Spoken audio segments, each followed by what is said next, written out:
Welcome to another edition of Smart Chat here on YouTube.com.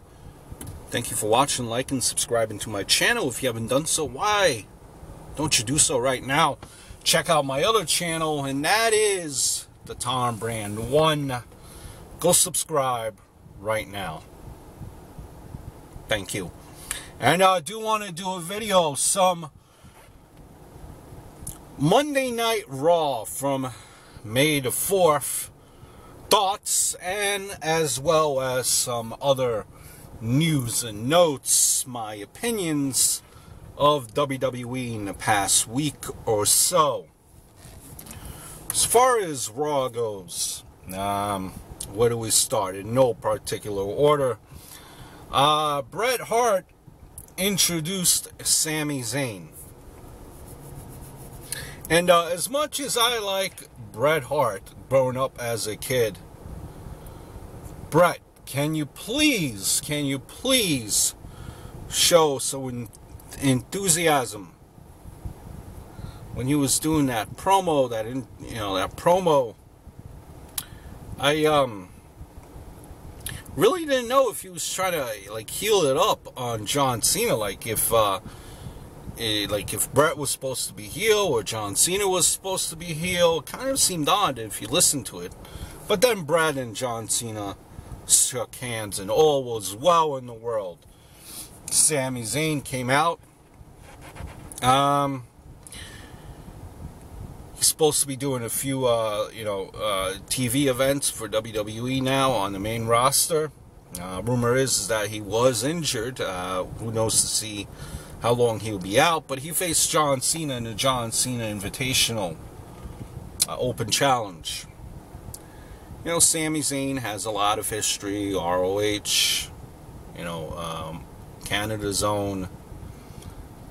Sami Zayn, to me, he kind of reminds me like of a Daniel Bryan. He's His look is good wrestler, but same goes for Kevin Steen.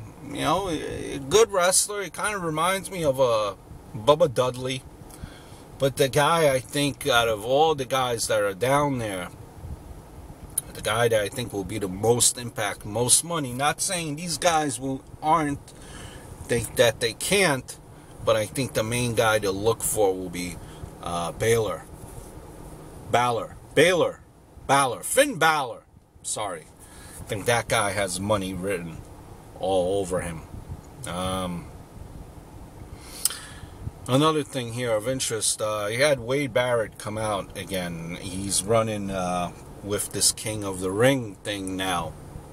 And he really didn't get that much of a reaction from Canada, even though all around the Canada crowd was probably a pretty good crowd.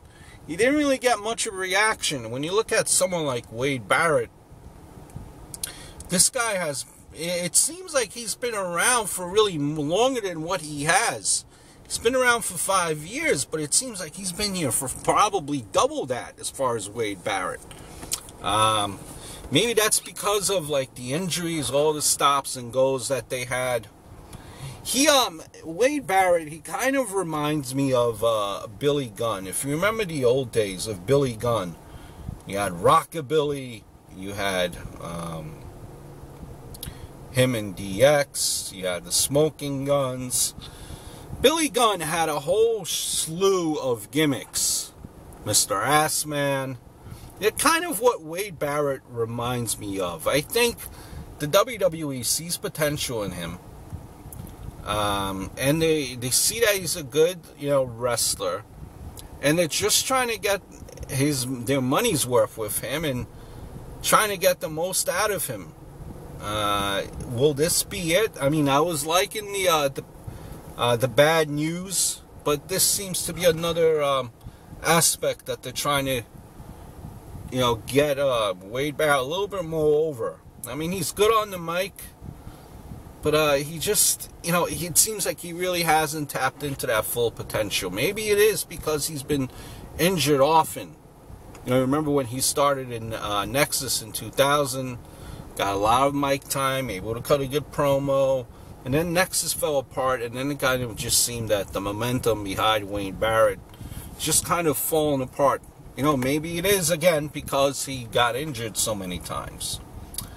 Speaking of the King of the Ring, kind of interesting, it looks like WWE was pointing jabs, taking jabs at Booker T for his comments that he made last week about Owen Hart.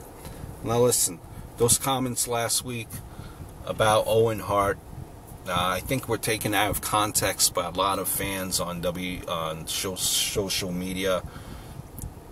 In no means, I don't think, was Booker T referring to the fall at the Over the Edge pay-per-view. Rather, it was just that he was not that type of high flyer, which everyone thinks that Owen Hart was. Early on in his career, he was, but later on, not so much. Speaking of the King of the Ring, you know, obviously Wade Barrett and wearing the crown, the whole nine with that gimmick. You think of former King of the Rings. You had Bret Hart, King Duggan, King Haku, King Booker T. I think probably the one that played that part the most, the wellest, was probably, you think about it, probably, in my opinion, Bret Hart at least. What else do we have from Raw? That's Nodi. Lana. Rumor is that WWE is trying to make her into a face. And Lana kind of reminds me, if you remember back in the day, of Sable, a combination of Sable and Elizabeth, where Elizabeth, she really didn't interact with the crowd, but was always smiling, and Randy Savage always wiped that smile away from her. Or kind of Sable when she was with Mark Merrill. Mark Merrill, Sable was getting the crowd reaction. Mark Merrill would come in and scoop her away. That kind of seems like where it's going with Lana and Rusev. It looks like they're going to be breaking Rusev and Lana apart, obviously. But where does this go for Lana, both Lana and Rusev? Could Rusev handle not having that talker valet that Lana was? And with Lana, once she becomes face, what will go there? Where will it go from there? Is she able to wrestle? What will they do with her? It will be interesting to see. Another thing here that I want to make mention, as far as one last thing for Raw, again, loving the promo by New Day, beginning of Raw, sarcastic Kofi, good promo with Big E finally coming out of his shell. You know, Woods made a good promo just by becoming heels. See, if change is good in WWE, good that they realize this quicker. The clappers, as New Day calls them. You know that chant. New Day sucks. New Day sucks. With the clap. Kind of a spin-off of Kurt Angle's You Suck. But it's funny. Good to see that they're finally WWE realized this. On to notes. Good to see that according to house shows, Rowan is now being heel. Again, hopefully Triple H, and the rumor is that the Wyatt family, as far as Harper and Rowan, come back together. Rowan again working heel in house shows.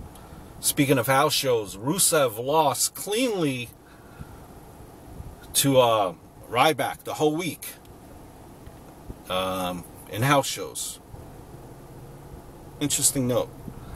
Interesting as well, Hulk Hogan, as much of a Hulkamaniac I was years and years ago, caught in yet another lie. Hulk Hogan, in an interview promoting the WWE tour in Australia, I believe it was, saying that he was once offered a chance to fight in UFC in the early 90s and beginning of UFC.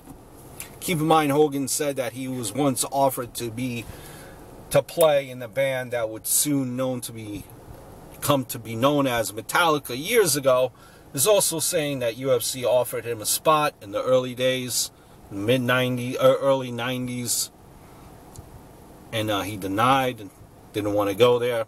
And today, one of the early founders pretty much called out Hulk Hogan on his bullshit. Once again, Hulk Hogan lies. Just some of my thoughts on Raw. Interested to know your thoughts and other news and notes on the WWE. And until next time, adios, over and out.